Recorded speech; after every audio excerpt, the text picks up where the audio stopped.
আসসালামু আলাইকুম। আশা করি সবাই ভালো আছেন। আবারও আপনাদের মাঝে অনেক সুন্দর একটি লাভ স্টোরি নিয়ে আসলাম। আজকে লাভ স্টোরিটি হলো বনভোজনে গিয়ে প্রেম। তো আপনারা তো বুঝতেই আছেন আজকে লাভ স্টোরিটি কতটা সুন্দর হতে চলতেছে। হঠাৎ করে আমাদের কলেজ থেকে সিদ্ধান্ত নিয়ে যে আমাদের পিকনিকে নিয়ে যাবে।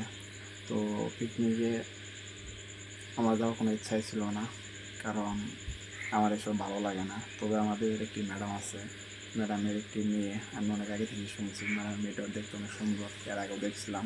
তো প্রথম দেখায় ম্যাডামের মেয়েকে আমার অনেক ভালো লাগে। তো আমার এক ফ্রেন্ড ফোনটা বলে যে তো সে ভালো লাগার মানুষও পিকনিকে যাবে স্কুল থেকে।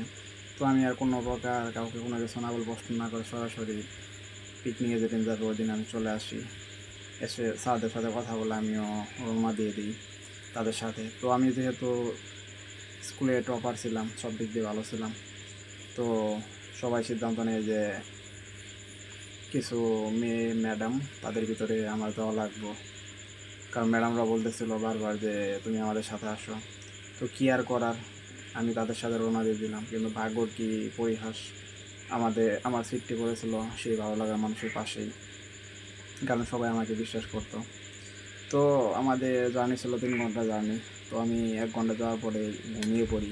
তো হঠাৎ করে আমি খেয়াল করি যে সেই মানুষটি আমার কাঁধে মাথা রেখে ঘুমিয়ে পড়ছে। পরে আমি আর কিছু বলি নাই, যাতে ঘুমের কোনো ডিস্টার্ব না হয়। তো হঠাৎ করে তার ঘুম ভেঙে যায়, সে বুঝতে পারে সে আমার কাঁধে। তো সে আমাকে বলে সরি, আমার ভুল হয়েছে। আমি বললাম আচ্ছা, কোনো সমস্যা নেই। তো আপনারা এতক্ষণ পর্যন্ত যারা আমার লাভ স্টোরিটি শুনলেন তাদের অসংখ্য ধন্যবাদ। আবার দেখা হচ্ছে পরবর্তী কোনো লাভ স্টোরি নিয়ে।